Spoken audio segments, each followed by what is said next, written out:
projeto foi feito com mais duas diretoras, a Mariana e a Renata. Elas estavam, casualmente, uns 3 anos atrás, filmando um workshop para sertanistas da FUNAI, que são os mateiros que vocês veem, né, que fazem as expedições. E um deles, o seu Jair, encostou nelas e contou essa história. É uma história fascinante, de largada, né? Elas se encantaram e bom, fizeram que iam tocar o projeto. Foram 3 anos de financiamento, tentativa, enfim, e conseguiram e foram produzir o filme a partir de um planejamento de 3 viagens, 3 viagens de filmagem, sendo 2 expedições, a princípio, né? Foi o que acabou acontecendo, né? Então foram 2 expedições na tentativa de achá-los. A primeira expedição, elas foram, entre elas, uma equipe de 7 pessoas, ficaram 20 dias, não encontraram, e a partir da segunda expedição é que me chamaram, porque sentiram também algumas necessidades ali, dentre elas de diminuir a equipe e fazer isso com alguém que tivesse uma característica, uma main band, né? Alguém que fizesse isso praticamente solo ali, no momento de intimidade, porque era um momento, enfim, sentiram que talvez pudesse ser diferente, e foi de urgência também, né? O seu Jair ia entrar na mata, ele ligou para a equipe de filmagem, então eu acabei indo com mais um assistente, e que acabou sendo um produtor local que fez o som. Então a equipe, na verdade, a partir do encontro, é somente eu e o Rodolfo, né, que é um produtor local. E depois nós retornamos e filmamos onde foi que a Rita se estabeleceu, né, que no filme, na cronologia do filme, ela aparece em primeiro lugar. Então aqui é só para a gente começar do mesmo lugar, como foi o início do processo. E se vocês quiserem me perguntar, fica à vontade. A gente já tem uma pergunta aqui, só não identificaram, então eu peço que quem fizer a pergunta identifique, bote o nome. Essa procura por tribos em extinção pela FUNAI é comum ou esse é um caso isolado? Na verdade, existe um departamento da FUNAI, de índios isolados, que protege essas pessoas que têm vários níveis de contato, que a gente chama de civilização, né? Quer dizer, recente contato, único contato, ou sei lá, contato... Tem vários tipos de gradação, assim. E essas tribos são catalogadas. Então, hoje existem aí, sei lá, por volta de 100 tribos, dentre todas as categorias, né? E sabe-se também que muitas não têm nenhum contato, mas estão catalogadas, há por volta de 50, justamente por conta dos estudos que a FUNAI realiza no local, né? FUNAI, sociólogos, antropólogos, enfim, em base de vestígios. Então, porque o dilema do contato ele gera sempre impasse, né? Porque quanto menos contato se tem, mais você deixa à mercê, né, dos fazendeiros e do produtivismo, do desenvolvimentismo, enfim, do que seja. E quanto mais contato você tem, mais você contamina, ou seja, menos eles deixam de ser o que eles são, né? Então é um impasse que esse departamento, eu imagino que passe por isso o tempo todo, nas suas escolhas e decisões.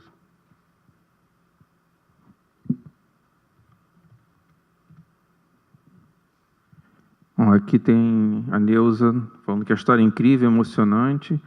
O Jair é a expressão da compaixão e irmandade. Sobre as filmagens, como foi passar por lama e água? E como foi feito o roteiro? Tá. Nossa, lama e água foi a coisa mais simples dentre as possibilidades de perigo ali, na verdade, né? Eu acho que eu fui no momento de chuvas, chovia o tempo inteiro, e era o meu primeiro momento na floresta também, né? A gente só consegue entrar na floresta em expedições oficiais ou em alguma, enfim, com organizações que são devidamente cadastradas para tal, então, não é simples. Então, a primeira vez que eu estava na floresta amazônica, fazendo um filme e tal, e era uma época de chuva, você ficava molhado o tempo inteiro, então não secava. Então, a primeira coisa que eu fazia foi quando eu chegava no lugar, onde a gente vai secar? Eles riam. Então, na verdade, você ficava úmido o tempo inteiro, embaixo de chuva. Às vezes a gente passava, por muitas vezes, na verdade, tinha que quebrar uma árvore, serrar uma árvore para colocar a câmera, todas em caixa-estanque, né? E atravessar o rio, para depois ir nadando. E até, enfim, as dificuldades são imensas. Mas o que eu acho interessante de tudo, assim, é que mais do que as dificuldades, os potenciais perigos e a forma como os sertanistas lidam com isso, assim, né? Normalmente formados por índios, ribeirinhos e tal. E os perigos são reais, né?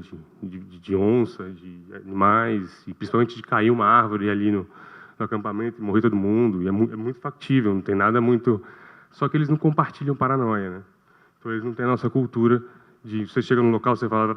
Ninguém diz o que pode vir a acontecer, ou do que aconteceu. Eles são de outro tempo, né? De realidade, né? Então, isso é interessante. Não compartilhar paranoia me fazia me sentir seguro, assim. Então isso era interessante. E roteiro? Roteiro, eu acho que o roteiro foi sendo construído ao longo da montagem, né? E a montagem passou por várias mãos, se estabeleceu com a Renata e com o Léo, mas ele foi sendo construído ao longo que as coisas foram acontecendo. Acho que é um pouco de cinema do imponderável, né? Então é muito difícil. É claro, existe uma pré-estrutura, mas é como um bolo, né? A gente escreve a receita, mas come o bolo, não a receita. Então, acho que ali ela se perde um pouco. Bom, agora a gente tem uma pergunta lá de Pelotas, do Ademar. O filme possui vários momentos com sotaques e na língua da etnia piripicura, mas não é a todo momento legendado em português. Por que essa escolha?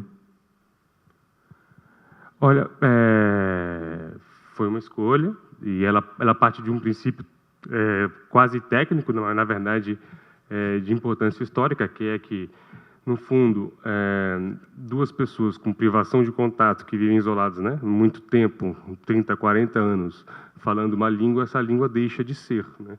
Ela passa a ser uma comunicação híbrida que eles, ao longo do tempo, desenvolveram. Então, muita coisa da língua não é compreensível, por mais que seja um tupi ali próximo dos... Enfim, vamos para gente especializados, é muito difícil de entender. Então, eu acho que...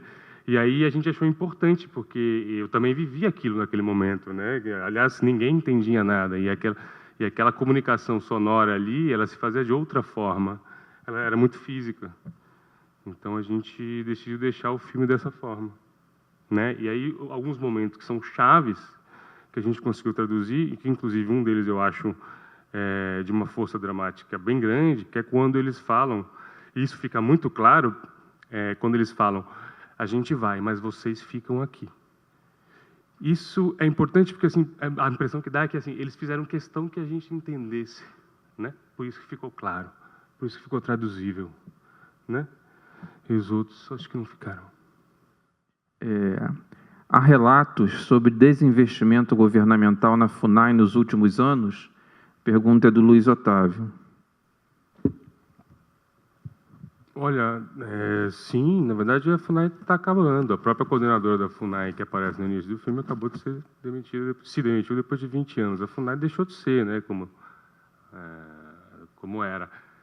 Mas a ironia é que não são exatamente os últimos anos, né? Ela deixou de ser há muito tempo. Ela foi negligenciada em governos anteriores, né? Muito fortemente. Enfim, e eu acho que essa crescência é importante neste momento, quando a gente trata de causa indígena, apesar da pauta ela ser dominada por um espectro ideológico, a gente colocar num lugar de autonomia, de emancipação dessa pauta, né? Eu acho que a gente não deu conta dela, do lado nenhum, né? E por várias questões, inclusive, do meu ponto de vista, conceituais do Estado, do que é pobre, do que é índio, enfim. Mas, sim, a resposta é relatos fortíssimos de desinvestimento. Se vocês têm notícias atuais sobre esses índices especificamente, se houve mais alguma busca ou se eles têm um prazo maior para fazer isso?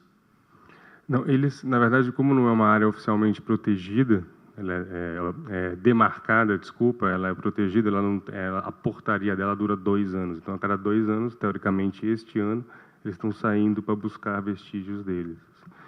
Mas, e no fundo, assim, até tem algumas informações a respeito, mas infelizmente a FUNAI não permite, porque são informações oficiais assim, sobre eles, mas ainda estão com eles ali, acharam, enfim, estão no processo, eles ainda estão vivos, então, 2 anos depois, faz um mês agora. Da Priscila, lá da RNP em Brasília, quais são seus projetos para o futuro? Priscila, com relação ao Piripicura, propriamente dito, eu tenho a ideia de continuar, na verdade, esse tipo de pesquisa com os índios isolados, e aí partir para uma outra etnia, que chama Suruauá, que é uma etnia que, enfim, ela é um pouco menos isolada, tem mais membros, dezenas de membros. Eles vivem todo pintados, super bonitos, super gráficos. E já foram fotografados várias vezes por conta disso. E eles têm a FUNAI muito próxima, né? A base da FUNAI muito próxima de onde eles estão, e também uma igreja, enfim, já não sei que igreja mais, não sei se, bom, cristã, não sei qual. E existe uma questão muito forte dessa etnia, que é que eles são acusados pela igreja, e, na verdade, existem fatos históricos de que eles cometem infanticídio. E o infanticídio, ele faz parte da cultura, né? De uma certa forma, de quase toda a cultura indígena, né? Desde que nasce, desde o momento que nasce e tal. E é um tabu muito forte. E é um dos grandes tabus ocidentais, né? E tal. E aí, alegando isso, claro que a igreja consegue com que coisas sejam feitas ao seu próprio benefício. Então, esse impasse fortíssimo que acontece lá, e quando eu conversei com a FUNAI nos últimos meses, foi o assunto de emergência que surgiu. E eu comecei a pesquisar, e agora estou no momento de pesquisa para fazer. Mas, pessoalmente, eu tenho mais 3 longas-metragens, que são de projetos pessoais, que foram rodados em outros lugares, estão sendo rodados, enfim. Mas, com relação a Piripicura, provavelmente dito, acho que a pesquisa continua. Tem uma pergunta aqui do Alex. O Jair fala em leis que mudam o tempo todo. Essa fala se relaciona com a opção de edição, de incluir no filme a votação do impeachment?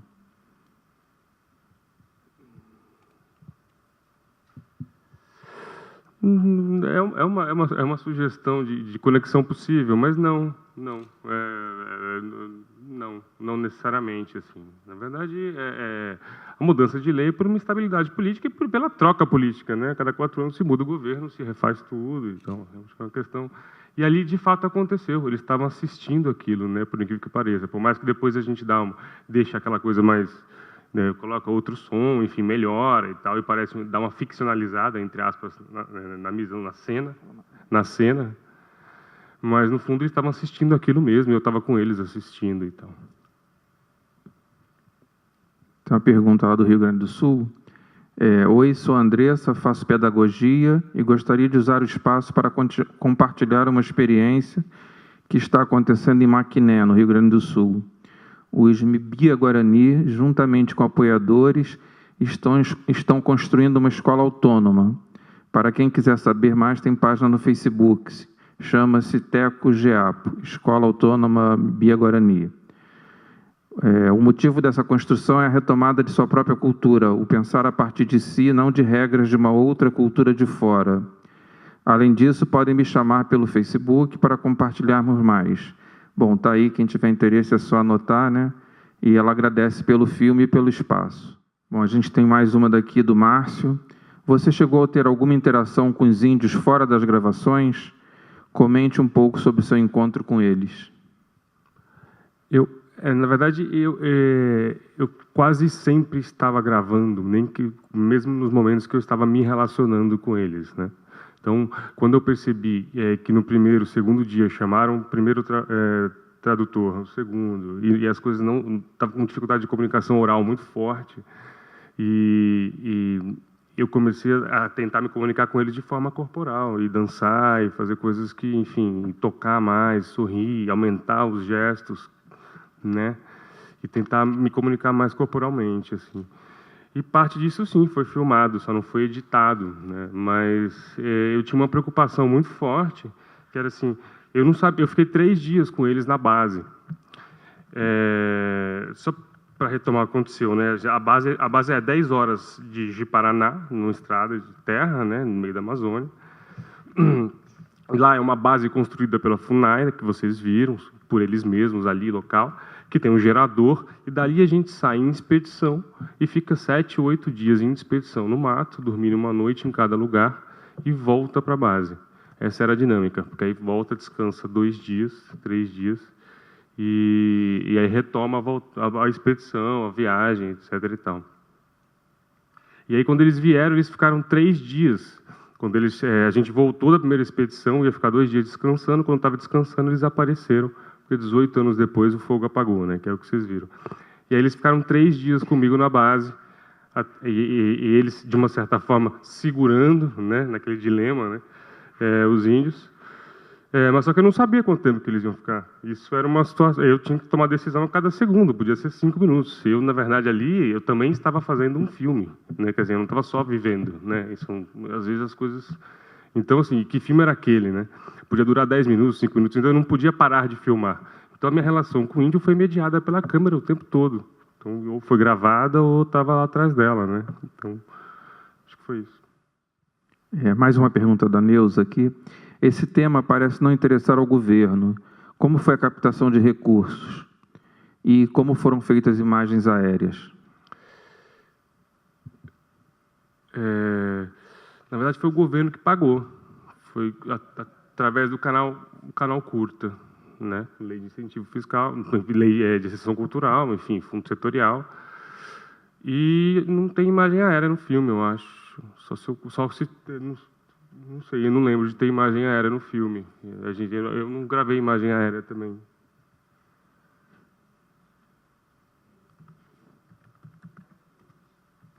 Tem, gente? Vocês lembram? De arquivo? Não, né? Não, porque...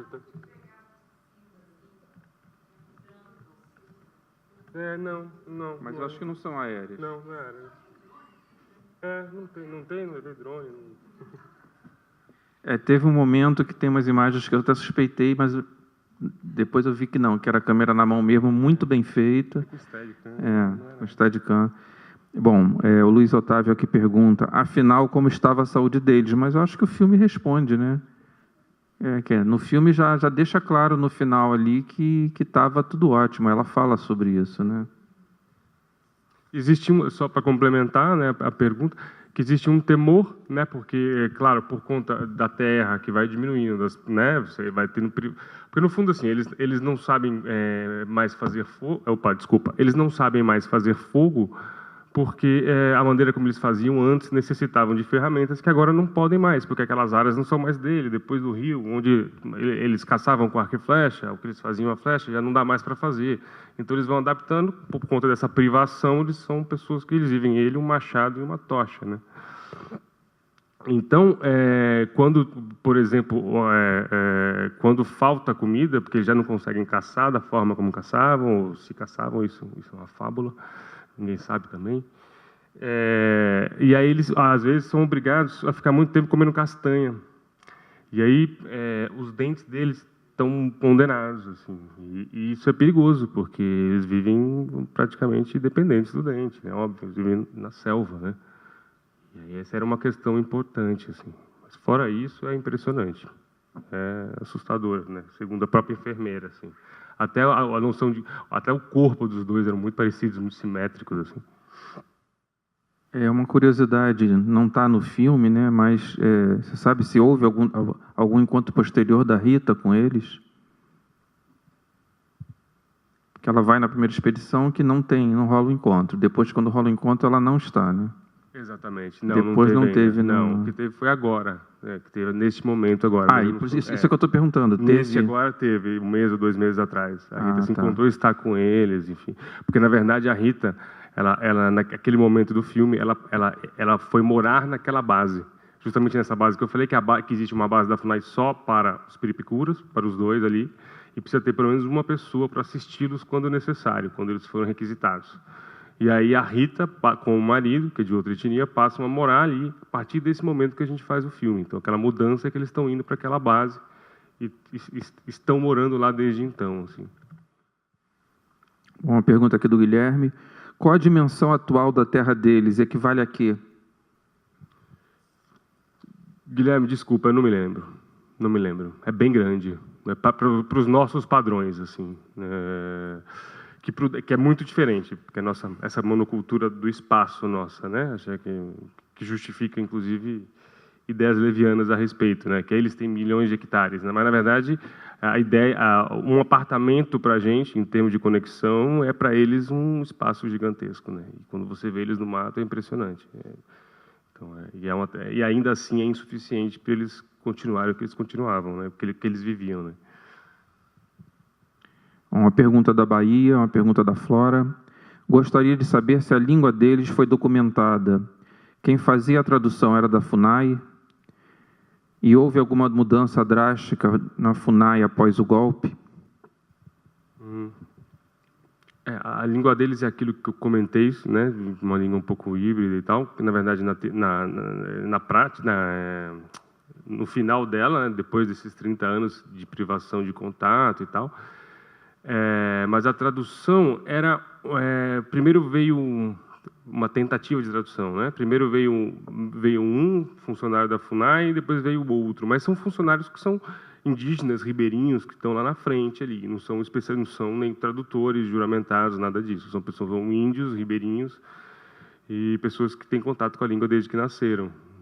E a única pessoa que talvez entendesse melhor eles, justamente por isso que foi na primeira expedição, é a Rita, porque é a irmã, óbvio, né? Cresceu junto, mesma etnia. Houve alguma mudança drástica da FUNAI após o golpe? Houveram várias, né? Assim, está se desfacelando. Assim, desde o início, ela deixou de cumprir a função de higienista, né? Como órgão de higienista. Assim, mas há esperanças de que vai mudar. Eu prefiro, geralmente, coisa política, eu me dou uma esquivada, porque eu acho muito complexo, muito sofisticado, e eu falo mais como cineasta do que como alguém de ciências sociais, assim, nesse momento. Mas falando dessa questão, então, que não deixa de ser política, né? Mas, por exemplo, a gente vê uma total falta de vontade política em divulgar o tipo de informação que a gente vê no Martírio, que a gente vê nesse filme, né? Esses relatos que são terríveis e que, se você visse isso, por exemplo, num jornal nacional, teria um impacto enorme, né? Quando ela relata de como as mulheres foram mortas com os filhos nas costas, né? Aquilo é muito terrível. E é claro que a gente sabe por que isso não está na grande mídia, mas, enfim, eu queria que você falasse um pouco dessa falta de vontade realmente. Quer dizer, como é que isso entra na composição desse genocídio que existe?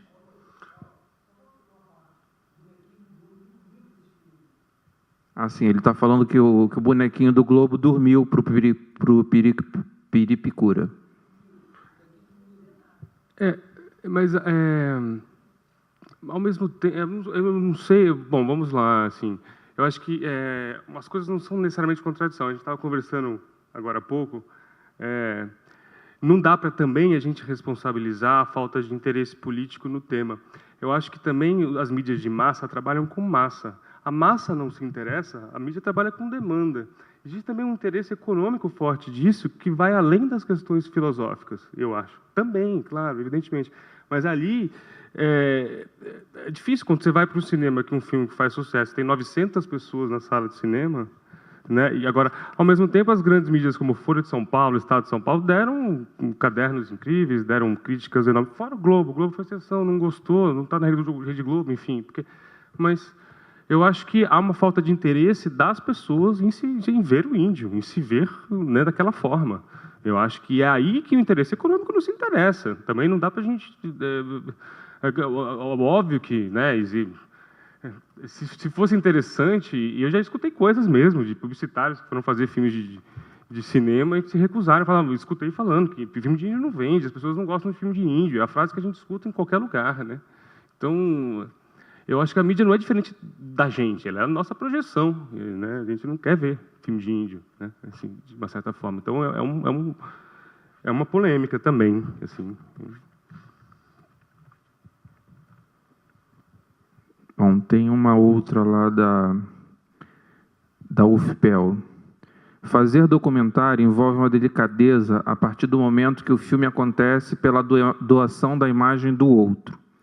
E como você relatou, a sua relação com eles aconteceu majoritariamente mediada pela câmera. Vocês tiveram empecilhos éticos durante a gravação e principalmente montagem? Todos. Talvez fosse a nossa maior questão. Um filme é coletivo, mas as necessidades são individuais. Então, começa por aí, né? São 3 diretores, um montador, as pessoas existem necessidades individuais que fazem a coletividade da coisa. O filme é uma intersecção dos encontros, dos olhares, mas um filme, ainda assim, é um filme coletivo, não individual. Então, o que é ético para um não é ético para outro, né? Porque a ética é a forma como a gente... Bom, enfim, né? O que é moral para um não é moral para outro. Então, essa discussão, inclusive, foi de relativização à ética, né? A gente, mas, para mim, e tiveram várias questões, várias coisas foram reordenadas de outra forma enfim, para que a coisa fosse cada vez mais ética no sentido popular, mas que respeitasse o nosso personagem, os nossos personagens e a gente mesmo como interlocutor daquela história. Mas sim, foram várias as questões. Lá da Bahia, a Selene Fonseca gostou do filme, mas sentiu falta de uma maior contextualização histórica. E também da Bahia, Paris de Boletim, quer saber se foi exibido, mostrado as imagens do filme e qual foi a reação. Bom, suponho que para eles, né? E o que vai acontecer com as terras quando eles morrerem? A primeira pergunta, sentiu falta de uma na verdade, eu acho que tem até mais do que deveria, desculpa. Mas eu acho que o filme ele não se propõe a ser uma peça de história do início. Ele se propõe a colaborar com, né? Ainda assim, uma obra de arte, né? Ao seu jeito, na sua narratividade desde o início, né? O compromisso de narratividade, de conversar com o público e tal. Mas ainda assim, a informação a gente gostaria que tivesse na imagem, né? A informação na relação da imagem com o som. E quanto menos informação fosse inserida nela, tanto que não tem locução em off, a gente optou muitas vezes por um cinema direto, meio fabular, né? Com um realismo mágico e tal, mas que isso desse conta de que a gente pudesse acreditar na imagem, né? E no tempo, né? Que estava lá dentro, impresso nessa imagem. Foi exibido o filme, foi exibido em vários lugares, e aí depende um pouco de acho que ela está querendo saber, eu suponho que foi para eles, para os índios. Ah, se foi exibido para eles. Estou supondo que seja isso. E qual foi a reação? Se eles viram as imagens que vocês estavam fazendo. Quanto estava fazendo, né? Isso eu acho que é uma matriz cultural, assim. Eu acho que todo mundo tem essa foi a primeira coisa que eu fiz. No primeiro dia, mostrar as imagens para ele, para ver a reação. Isso, depois, 5, 10, 15 segundos depois, eu já senti constrangimento de mim mesmo, assim. Eu acho que porque eles não têm qualquer interesse na imagem deles, assim. Ou, pelo menos, não desperta mais do que 5, 6 segundos. E lá eu entendi tudo, assim, como é que as conexões... quer dizer, entendi tudo da nossa distância, em termos de conexões, né? Para nós, a imagem para eles, a imagem aponta durante alguns segundos, né? Ali não é eles, ali é a imagem deles. Então, eles não têm tanto interesse como a gente. Então, essas questões, inclusive ligando a questão ética, sempre se preocupam com isso, ó, o direito de imagem, a imagem deles, né? Assim, a imagem só é importante para quem acha que o outro vai dizer algo da sua imagem, né? Você pressupõe um tipo de conexão que eles não têm. Qual é o problema? Não, vão olhar eles nus. Eles vão me olhar, legal, vão voltar para o mato e 3 anos depois vão encontrar alguém, cruzar com alguém. Quer dizer, essa dependência que a gente tem de conexão, né? A gente sabe muito bem como que é, o que ela virou hoje, né? Eles não têm, eles têm outros tipos, assim. E o que vai acontecer com as terras quando eles morrerem, você sabe? Depende da política, do momento em que eles morrerem, né? Se acabar agora é diferente, daqui a 2 anos é diferente, daqui a 3 anos, e aí, quem é que sabe, né? A gente está vendo. Bom, o Vitor aqui pergunta, houve algum acontecimento importante, curioso, que você não conseguiu gravar devido a algum problema técnico ou imprevisto? Tem. Na verdade, o momento em que eu vou na tribo do Aripã, que é para onde foi pro Aripã, que é para onde foi a Rita, né? A gente passou 20 dias, 15, 20 dias lá, e teve um dia que um senhor, bom, enfim, acontecimento porque eu filmei o cotidiano daquilo, eu fiz uma iconografia meio intimista daquele lugar, uma escola, que não foi editado, mas e aí tem uma parte que é de um senhor de quase 80 anos que ele sai buscar, ele falou que vai buscar um pirarucu que está lá há 4, 5 anos e que ele voltaria 2 dias depois. E ele voltou sozinho numa canoa 2 dias e meio depois com um pirarucu de 90 quilos, assim. E a imagem é muito forte dele vindo sozinho 2 dias depois. E eu filmei aquilo de uma forma muito visceral. Eu tinha um cartão inteiro, assim, de 2 horas. E esse cartão, ele teve um problema técnico. Eu perdi tudo. E foi muito forte eu com ele ali, aquela situação, enfim.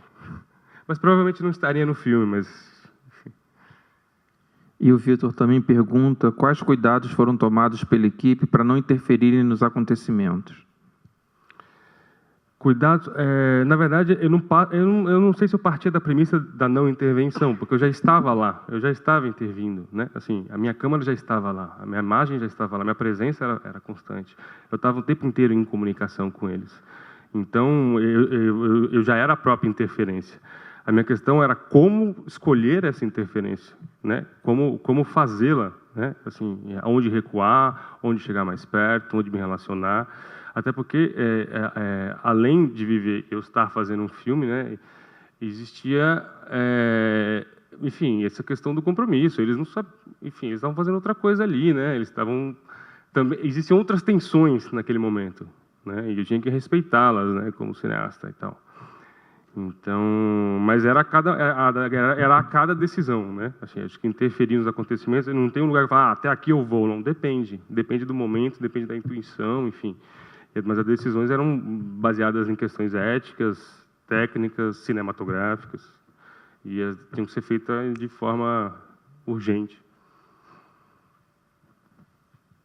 E a Celina pergunta, você sabe, né, se a FUNAI tem em seus registros as tribos dizimadas pelos fazendeiros e exploradores madeireiros? Não sei. Você não sabe, tem, né? Não, acho muito difícil. Isso aí realmente é mais para alguém da FUNAI responder mesmo, né?